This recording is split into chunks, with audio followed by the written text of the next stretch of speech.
Apa kabar teman-teman sahabat bonsai? Kembali lagi di channelnya Ridwan Bintang. Selamat pagi, selamat menunaikan ibadah puasa ya.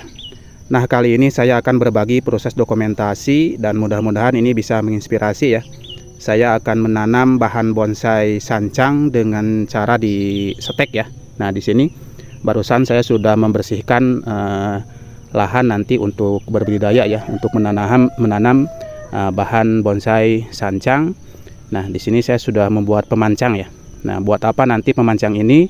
Silahkan disimak terus videonya. Mudah-mudahan apa yang nanti saya bagikan bisa menginspirasi dan juga bisa memotivasi buat teman-teman semua ya.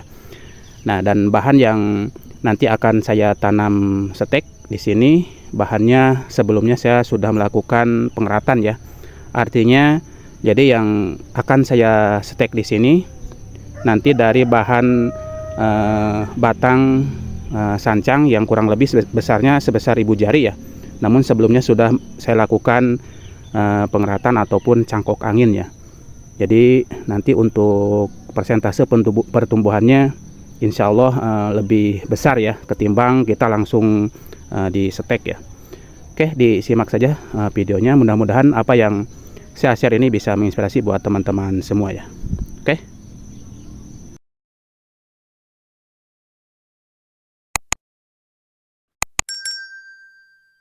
Nah, sekarang saya akan langsung ambil untuk bahan stekannya ya. Nah, di sana sudah ada 3 bahan yang sudah saya kerat sebelumnya dan kambiumnya sudah jalan ya. Kita langsung ambil saja untuk bahan ketiga bahan ini ya. Nanti ada di pohon yang lain kurang lebih ada 2 lagi. Jadi nanti ada 5 yang akan saya tanam ya. Oke. Nah, ini 1, 2, ada 3 ya. Kita akan potong yang bawah dulu ya. Nah, ini yang bagian bawah. Ini 1. Ini kambiumnya sudah jalan ya.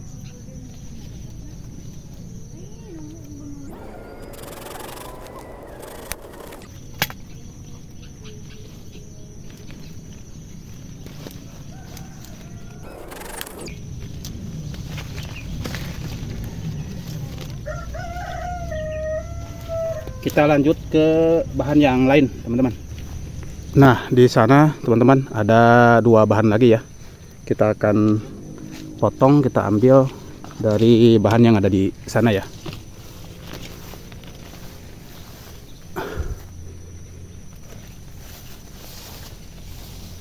Nah, ini 1, itu 1, ada 2. Nah, ini kelima bahan setekan yang tadi teman-teman yang saya ambil. Ini ada 5 bahan. Nah, langkah yang pertama kita akan buang-buang dulu ya untuk semua ranting daun-daunnya sampai ke atas ya. Kita hanya sisakan hanya daun yang paling ujung saja ya. Nah, ini. Jadi ini kita los pucuk, semua ranting-rantingnya, daun-daunnya kita hilangkan dengan tujuan supaya mengurangi penguapan ya. Kita buang saja untuk ranting seperti ini semuanya. Ini langkah pertama ya.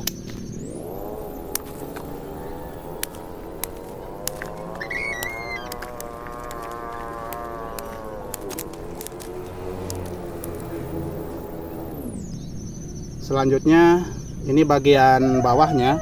Jadi ketika memotong itu tidak tidak dipangkal bekas sayatan ya, tapi kita diusahakan agak panjang lah, kurang lebih 10 cm, dengan tujuan nanti ketika ditanam itu menjadi seolah-olah akar pancar ya, akar tunjangnya yang akan membuat kokoh nanti ke tanah ya. Oke. Nah, ini diruncingkan supaya mudah nanti ketika menancapkan ke tanah ya. Ini langkah kedua.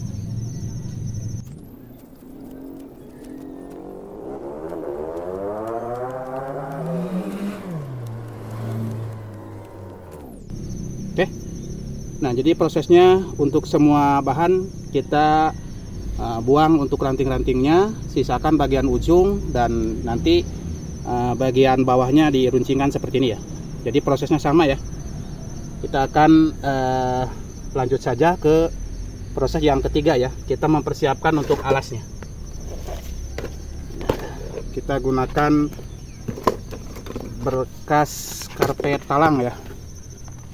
Nah, ini nanti untuk alas bagian bawah. Ini langkah ketiga.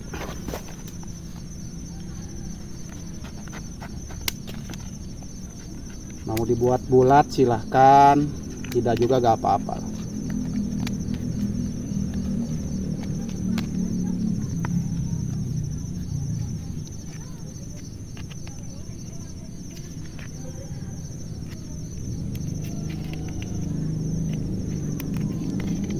Buat lubang bagian tengahnya.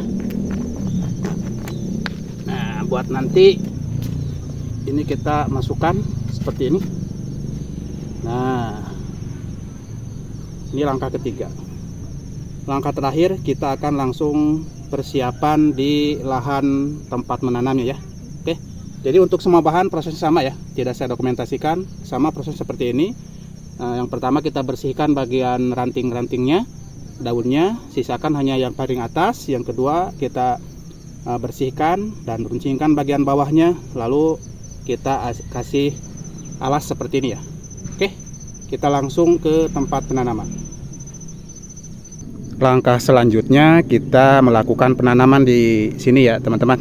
Nah, disimak saja bagaimana cara menanamnya. Ini versi saya ya, ini menurut saya ya. Silakan teman-teman mau mencontoh mengikuti cara saya ataupun tidak ya gak apa-apa ya. Nah, ini cara saya yang saya lakukan seperti ini, dan pertumbuhan akarnya alhamdulillah memuaskan teman-teman. Oke, disimak saja bagaimana selanjutnya saya melakukan penanamannya ya. Nah, pertama-tama yang saya lakukan, saya membuat lobangan ya, membuat lobangan sebesar ya lingkaran kurang lebih diameter sekitar 20 cm lah, diameternya 20 atau 25 cm nanti untuk menanam atau menancapkan bahan ini ya. Nah, jadi seperti ini saya membuat lobangan dulu.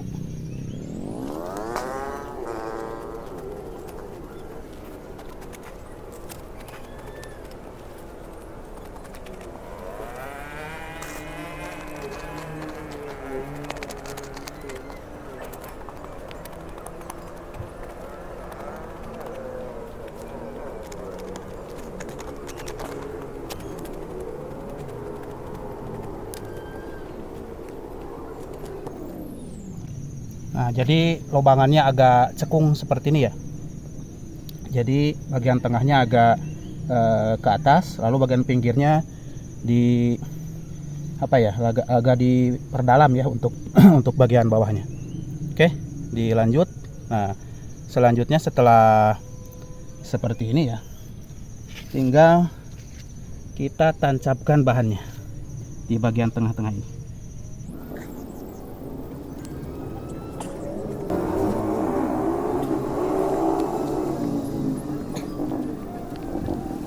Nah, sampai seperti ini teman-teman.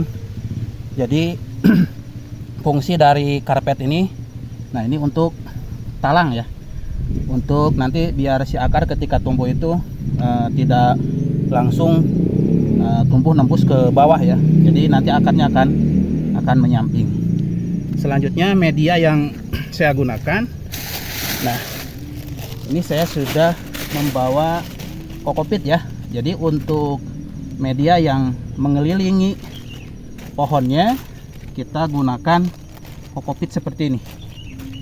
Nah, jadi ini harus pakai kokopit ya untuk media yang langsung nyentuh ke batang ya, dengan tujuan supaya kelembabannya terjaga ya. Selanjutnya, nah ini untuk bagian pinggir-pinggirnya saya menggunakan kotoran kambing ya, kohe kambing yang sudah difermentasi. Nah, ini kalau bagian pinggirnya, jadi nanti ketika si akar sudah tumbuh keluar, nanti mencari nutrisi ya, mencari nutrisi tidak jauh, jadi akan memancing si akar itu cepat keluar, memanjang keluar ya, mencari nutrisi. Makanya dipancing menggunakan kohe kambing. Ini untuk bagian pinggirnya. Setelah itu tinggal ditimbun dengan tanah yang tadi ya, dengan tanah yang tadi. Nah, seperti ini proses yang biasa sudah berapa kali saya berbudidaya dengan cara stek seperti ini. Hasil perakarannya sangat memuaskan teman-teman. Jadi langsung keliling. Ini kurang lebih sekitar 3 atau 4 bulan kita panen ya. Jadi enggak ditanam selamanya di sini. Nah, sekitar 3 sampai 4 bulan baru kita cek perakarannya, kita panen, kita pindahkan ke ground ya. Jadi menggunakan ground agak naik ya, supaya nanti ketika melakukan penataan akar itu lebih mudah ya. Ini hanya penanaman awal saja. Selanjutnya kita naikkan ke ground ya, kalau si akar ini sudah tumbuh ya. Selanjutnya ya hanya sekedar pengaman saja. Nah, kita tutupi dengan genteng seperti ini aja ya, atau dengan apa aja lah, yang penting ada tutup ya. Nah, seperti ini. Jadi nanti akan lebih lembab ya, untuk media yang di bawah itu akan lembab ya. Nah, jadi seperti ini teman-teman, cara stek dari los pucuk dari bahan yang sudah saya lakukan pengeratan atau cangkok angin ya. Nah, untuk bagian atas, bagian atasnya, jadi saya menggunakan bambu ini ya, menggunakan bambu. Nah, ini tadi dengan tujuan ini untuk pemancang. Takut-takut nanti ada angin, biar lebih kuat, lebih kokoh, lebih percaya diri. Nah, kita diikat pakai kawat ke bambu ini. Nah, jadi seperti ini teman-teman prosesnya yang saya lakukan, stek los pucuk langsung di lahan dari hasil dari hasil cangkok angin ya. Oke, mudah-mudahan apa yang saya bagikan, apa yang saya share ini bisa menginspirasi buat teman-teman semua ya. Untuk bahan yang lain tidak saya dokumentasikan, kita akan lihat nanti setelah saya tanam semuanya. Oke. Nah, ini hasilnya teman-teman setelah semuanya kelima-lima bahan saya tanam ya. Nah, ini 1, 2, 3, 4, 5 yang ujung sana ya. Nah, ini kelima bahan ini nanti mungkin 3 bulan ke depan kita akan cek perakarannya. Dan satu yang harus diperhatikan ya, karena ini langsung di lahan, jadi kita harus penanamannya minimal jangan di tempat yang terbuka langsung ya. Ini bagian atasnya banyak pohon-pohon teman-teman, jadi bagian atasnya cukup rimbun ya. Ketika panas atau di siang hari tidak terlalu panas ya. Jadi seperti itu juga harus diperhatikan ya. Jangan di tempat terbuka yang memang terpapar sinar matahari langsung ya. Jadi minimal ada peneduh lah, walaupun hanya pohon-pohon tidak terlalu banyak ya, minimal ada perindang ya. Oke, mungkin itu yang bisa saya share. Mudah-mudahan apa yang saya bagikan ini bisa menginspirasi buat teman-teman semua ya. Salam bonsai. Wassalamualaikum warahmatullahi wabarakatuh.